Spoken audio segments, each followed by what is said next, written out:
Hello friends, welcome to my YouTube channel IES-GATEWiz। इस video में हम लोग MCQ based series on IES codes में डिफरेंट IES कोड्स को समझने की कोशिश करेंगे थ्रू ऑब्जेक्टिव क्वेश्चंस। सो ये सीरीज का बेसिकली सेशन 23 है, जिसमें हम लोग IES 383 2016 के कोडल प्रोविजंस को समझने की कोशिश करेंगे। और सबसे इंपॉर्टेंट चीज, जो डिटेल्ड एक्सप्लेनेशन है IES 383 का, वो ऑलरेडी IES-GATEWiz के यूट्यूब चैनल पर अपलोडेड है। आप उसको देखने के बाद इनको देखेंगे तो you will be appreciate in a better way.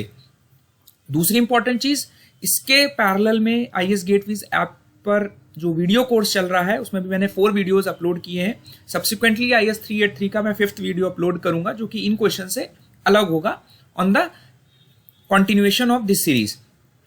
और इस प्लेटफॉर्म पर ऑलरेडी 22 सेशंस अवेलेबल हैं और आगे कंटिन्यू रहेंगे। So let's start. जो फर्स्ट क्वेश्चन है इस सेशन का, इसमें बोला गया है कि हमारा जो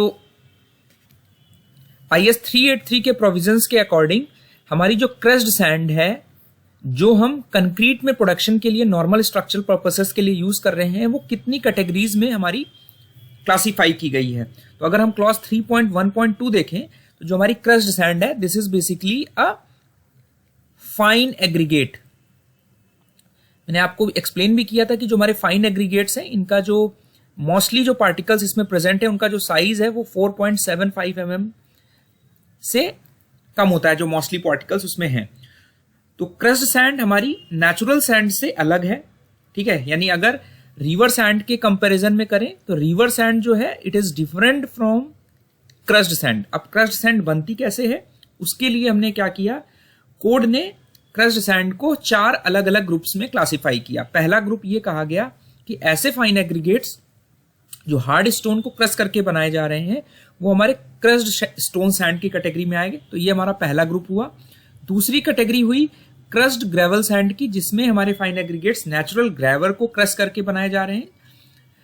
थर्ड कैटेगरी हुई मिक्स्ड सैंड की। मिक्स्ड सैंड में क्या कर रहे हैं हम लोग, ब्लेंडिंग कर रहे हैं नेचुरल सैंड और जो क्रस्ड स्टोन सैंड है या हमारा क्रस्ड ग्रेवल सैंड, इनको सुटेबल प्रोपोर्शंस में मिक्स करके हम मिक्स सैंड बना रहे हैं।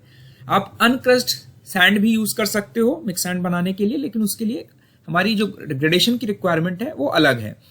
उसके बाद हमारा जो चौथा कैटेगरी है, चौथी कैटेगरी यानी 4th कैटेगरी है, जो उसमें मैन्युफैक्चर्ड फाइन एग्रीगेट्स की हम बात करते हैं। तो मैन्युफैक्चर्ड फाइन एग्रीगेट्स को हम लोग मैन्युफैक्चर्ड सैंड भी बोलते हैं, जिसमें हम नेचुरल सोर्स का यूज नहीं कर रहे हैं। यहां पर आप देखेंगे कि ये तीनों जो क्रस्ड सैंड की कैटेगरीज हैं, यहां पर हम लोग नेचुरल सोर्सेस का यूज कर रहे हैं, जो हमारा स्टोन है या नेचुरल ग्रेवल है, और इन ब्लेंडिंग में मिक्स सैंड को यूज कर रहे हैं। लेकिन जो मैन्युफैक्चर्ड फाइन एग्रीगेट्स है, मैन्युफैक्चर्ड वर्ड का मतलब ये हुआ कि we are not using natural source for their production.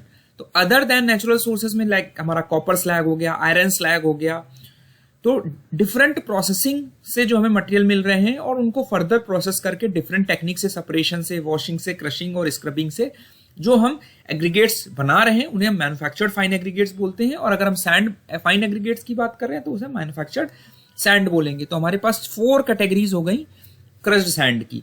तो क्रस्ड सैंड जो आप कंक्रीट में प्रोडक्शन के लिए यूज करोगे नॉर्मल स्ट्रक्चरल पर्पसेस के लिए, उसमें हमारे क्रस्ड सैंड को 4 ग्रुप्स में बांटा गया है। तो करेक्ट आंसर जो इसका होगा वो ऑप्शन सी होगा। उसके बाद नेक्स्ट क्वेश्चन पे चलते हैं कि IES 383 के अकॉर्डिंग हमारे जो मैन्युफैक्चर्ड फाइन एग्रीगेट है, उसको आप कैसे डिफाइन करते हो। तो मैन्युफैक्चर्ड फाइन एग्रीगेट्स वो एग्रीगेट्स हैं जो हमारे नॉन नेचुरल सोर्सेस से बनाए जा रहे हैं, जैसे कि हमारे आयरन स्लैग एग्रीगेट्स हो गए, जो कि नेचुरली हमारे नहीं बन रहे, आयरन स्लैग से हम बना रहे हैं, या कॉपर स्लैग एग्रीगेट्स हो गए, एटसेट्रा। इसमें हम डिफरेंट प्रोसेसिंग टेक्निक्स का यूज कर रहे हैं, मैकेनिकल प्रोसेसेस यूज कर रहे हैं, like separation, washing, crushing, scrubbing. तो हमारा जो करेक्ट आंसर होगा वो ऑप्शन सी होगा। और जो हमारे मैन्युफैक्चर्ड फाइन एग्रीगेट्स हैं, वो हमारे रिसाइकिल्ड कंक्रीट एग्रीगेट्स के कैटेगरी में भी आते हैं। तो जो कि हम लोग सब्सिक्वेंटली जब हम लोग वीडियो कोर्स में डिस्कस करेंगे फर्दर क्वेश्चंस, तो वहां पे हम लोग RCA पर भी क्वेश्चंस डिस्कस कर लेंगे। उसके बाद नेक्स्ट क्वेश्चन है कि ऑल इन एग्रीगेट जो आप कंक्रीट के प्रोडक्शन में नॉर्मल स्ट्रक्चरल पर्पसेस के लिए यूज कर रहे हैं, वो कौन से एग्रीगेट्स होते हैं। तो कोड ये कहता है कि ऑल इन एग्रीगेट्स वो मटेरियल है जहां पर हमारे फाइन एग्रीगेट्स और कोर्स एग्रीगेट दोनों एक सुटेबल प्रोपोर्शंस में मिक्स किए गए हैं, जैसा कि आपको डायग्राम में दिख रहा है। और कोर्स एग्रीगेट में मोस्टली जो पार्टिकल्स हैं हमारे 4.75 mm सीव से ज्यादा हैं, और फाइन एग्रीगेट्स में हमारे मोस्टली पार्टिकल्स जो हैं 4.75 mm सीव से छोटे हैं। तो material comprising both fine and coarse aggregates में option C is the correct answer. उसके बाद नेक्स्ट क्वेश्चन है हमारा, which of the following statements is are correct. तो पहला स्टेटमेंट ये कहा गया कि जो मैन्युफैक्चर्ड एग्रीगेट्स है हमारे, they shall not be permitted for use in prestress concrete. ये बिल्कुल ठीक है, मैन्युफैक्चर्ड एग्रीगेट्स को हम प्रीस्ट्रेस कंक्रीट में IS 383 के प्रोविजंस को ध्यान में रखते हुए नहीं यूज करते, because it impacts the durability of the concrete, strength of the concrete.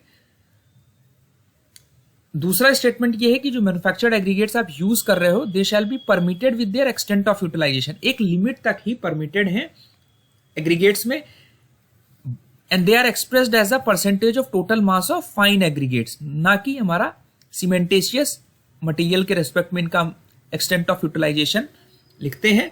Suppose कि अगर हमारा एग्रीगेट आपका 100 kg यूज हो रहा है कंक्रीट बनाने के लिए, तो हम एक्सटेंट ऑफ यूटिलाइजेशन ऐसे डिफाइन करेंगे कि इसमें से हमारा 25 kg जो है वो हमारा जो है वो कोर्स एग्रीगेट है, तो आयरन स्लैग हमारा एग्रीगेट्स 25 kg हो सकते हैं। तो with respect to the mass of the जो फाइन एग्रीगेट है या कोर्स एग्रीगेट है, उसके रिस्पेक्ट में ही हम जो मैन्युफैक्चर्ड एग्रीगेट्स हैं उनका एक्सटेंट ऑफ यूटिलाइजेशन हम लिमिट करते हैं। तो हमारा सेकंड स्टेटमेंट जो है वो रॉन्ग है, फर्स्ट स्टेटमेंट करेक्ट है। तो S1 ओनली हमारा करेक्ट स्टेटमेंट हो जाएगा। उसका नेक्स्ट क्वेश्चन पे चलते हैं। नेक्स्ट क्वेश्चन है कि which type of aggregate should be used in the production of concrete for normal structural purposes. Normal structural purposes के लिए जो कंक्रीट आप यूज कर रहे हो, उसमें जो एग्रीगेट्स हैं वो किस किस टाइप के यूज हो सकते हैं, हमें यूज नहीं करने हैं, शुड बी अवॉइडेड बात कर रहा है कि हमें अवॉइड करने हैं। तो फ्लेकी और एलोंगेटेड में आपको कोई कंफ्यूजन नहीं है। एक वर्ड यूज किया गया है स्कोरिएशियस।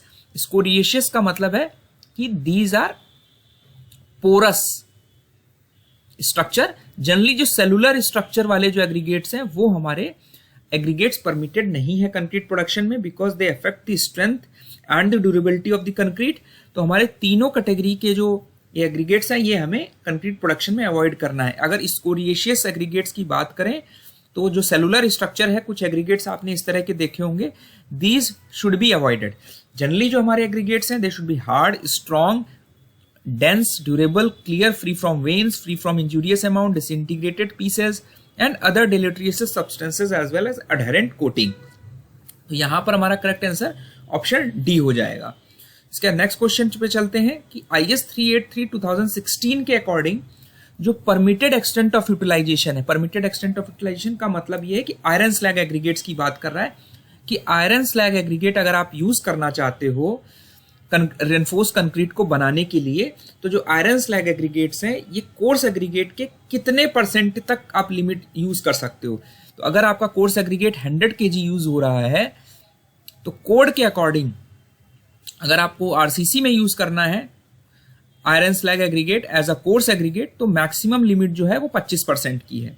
प्लेन कंक्रीट में limit is more 50%, and lean concrete में यहाँ पे M15 से कम ग्रेड की कंक्रीट बनानी है, वहां पे आप 100% तक आप आयरन स्लैग एग्रीगेट्स यूज कर सकते हो एज अ कोर्स एग्रीगेट। यानी अगर 100 kg आपको कोर्स एग्रीगेट रिक्वायर्ड था लीन कंक्रीट में, तो आप 100 kg पूरा आयरन स्लैग एग्रीगेट्स यूज कर सकते हो लीन कंक्रीट बनाने के लिए। तो यहां पर RCC की बात कर रहे हैं और आयरन स्लैग एग्रीगेट्स की बात कर रहे हैं, तो लिमिट हमारी 25% तक ही है। तो कोड हमारा कहता है करेक्ट आंसर ऑप्शन बी होगा। उसका नेक्स्ट क्वेश्चन है हमारा कि which of the following are considered as deleterious material in aggregates as per IS 383। तो पाइराइट्स, माइका, शेल, ये तीनों ही हमारे डेलिट्रियस मतलब होता है हमारे हार्मफुल, जो हमारी स्ट्रेंथ और ड्यूरेबिलिटी को अफेक्ट करेंगे। हार्मफुल मटेरियल्स, तो जो कोड ने डिफाइन किया है कौन कौन से मटेरियल डेलिट्रियस हैं, पाइराइट्स हो गई, कोल हो गया, लिग्नाइट हो गया, माइका हो गया, शेल हो गया, लैमिनेटेड मटेरियल जितने भी होते हैं, क्ले हो गया, एल्कली हो गया, फ्री लाइम हो गया, सॉफ्ट फ्रैगमेंट्स हो गए, शी सेल्स हो गए, ऑर्गेनिक इंप्योरिटीज हो गए, which affect the strength and durability of the concrete. और ऐसे एग्रीगेट जो हमारे liable to steel reinforcement attack हैं, उन्हें भी हम रेनफोर्स कंक्रीट में डिलीटरियस मटेरियल ही समझते हैं। तो करेक्ट आंसर यहाँ पे ऑप्शन डी होगा, बिकॉज सभी आइटम्स जो हैं वो डेलेटरियस मटेरियल की कैटेगरी में आते हैं। नेक्स्ट क्वेश्चन है हमारा IS 383 के अकॉर्डिंग जो मैक्सिमम क्वांटिटी है क्ले लम्स की, they shall not exceed x% by mass of uncrushed fine aggregates. तो यहां पर आप देख रहे हैं, आपने एग्रीगेट लिया, यहाँ पे क्ले लम्स हैं, ठीक है। तो क्ले लम्स कितना परमिटेड है हमारे, अगर हम फाइन एग्रीगेट्स यूज कर रहे हैं और उनका मास 100 kg है, तो आप इसमें 100 kg में कितना % आप यूज कर सकते, परमिटेड है क्ले लम्स, बिकॉज एक लिमिट के बाद they will significantly affect the properties of the concrete। तो कोड ये कहता है टेबल 2 में कि अगर आप क्ले लम्स यूज कर रहे हो, this is the deleterious substance, method of test IS 2386 में पार्ट 2 दिया हुआ है। और फाइन एग्रीगेट्स के रेस्पेक्ट में बात हो रही है, तो फाइन एग्रीगेट के रेस्पेक्ट में हमारी जो अनक्रस्ड कैटेगरी है, अगर अनक्रस्ड यूज कर रहे हैं हम फाइन एग्रीगेट्स, तो परसेंटेज बाई मास जो है वो 1% है, ठीक है। और कोर्स एग्रीगेट में भी इसकी लिमिट 1% ही रखी गई है। उसके बाद नेक्स्ट क्वेश्चन है हमारा कि मैक्सिमम क्वांटिटी ऑफ शेल भी हमारा एक डेलेटरियस मटेरियल है, तो इसकी जो लिमिट कितना हमारी परमिटेड है, अगर हम कोर्स एग्रीगेट के रेस्पेक्ट में अनक्रस्ड देख रहे हैं, तो शेल की अगर प्रॉपर्टीज देखोगे तो बोलता है कोड ये कि सेल जो है आपका ब्लैंक है। कोर्स एग्रीगेट बाय मास में देखोगे तो this is blank, it means that is not permitted. When the clay stones, अगर हमारे क्ले स्टोन से, शेल बेसिकली क्या है, जब क्ले स्टोन्स हमारे हार्डर फिसाइल हो जाते हैं तो उनको हम शेल्स बोलते हैं। और पेट्रोग्राफी के टाइम पे हम ये देखते हैं कि कितना प्रेजेंट है हमारे एग्रीगेट्स में। तो एक्सटेंट ऑफ प्रेजेंस पेट्रोग्राफी के एग्जामिनेशन में शेल का हम देखते हैं एग्रीगेट्स में, और मास ऑफ अनक्रस्ड कोर्स एग्रीगेट के रिस्पेक्ट में दे आर नॉट परमिटेड। तो करेक्ट आंसर ऑप्शन ए होगा। इसका नेक्स्ट क्वेश्चन है एज पर IS 383 जो हमारी अनक्रस्ड सैंड है, जो आप अगर मिक्स सैंड में ब्लेंडिंग के लिए यूज कर रहे हो, तो उसमें कितना % जो मटेरियल है वो 75 माइक्रोन से फाइनर हो सकता है, ठीक है। तो कोड ये कहता है कि अगर ये मिक्स सैंड आप देख रहे हो, अगर आप इसमें अनक्रस्ड सैंड यूज कर रहे हो मिक्स सैंड बनाने के लिए, ये हमारी रिवर सैंड है जो नेचुरली अवेलेबल है, और जो मिक्स सैंड है इसमें आप ब्लेंडिंग कर रहे हो, अनक्रस्ड सैंड अगर मिला रहे हो, तो उसमें जो मटेरियल फाइनर देन 75 माइक्रोन है वो 3% से ज्यादा नहीं होना चाहिए, ठीक है। तो परसेंटेज फाइनर देन 75 माइक्रोन जो भी आप अनक्रस्ड सैंड यूज कर रहे हो वो 3% से ज्यादा नहीं होना चाहिए, फाइनर 75 माइक्रोन से। तो करेक्ट आंसर ऑप्शन सी हो जाएगा। और फर्दर IS 383 पर हम लोग डिस्कशन अपने वीडियो कोर्स में करेंगे जो कि इन क्वेश्चन से अलग होगा। सो थैंक यू, एंड अपना फीडबैक जरूर शेयर करें सो दैट मैं इस सीरीज को फर्दर कंटिन्यू कर सकूं। So thank you and all the best.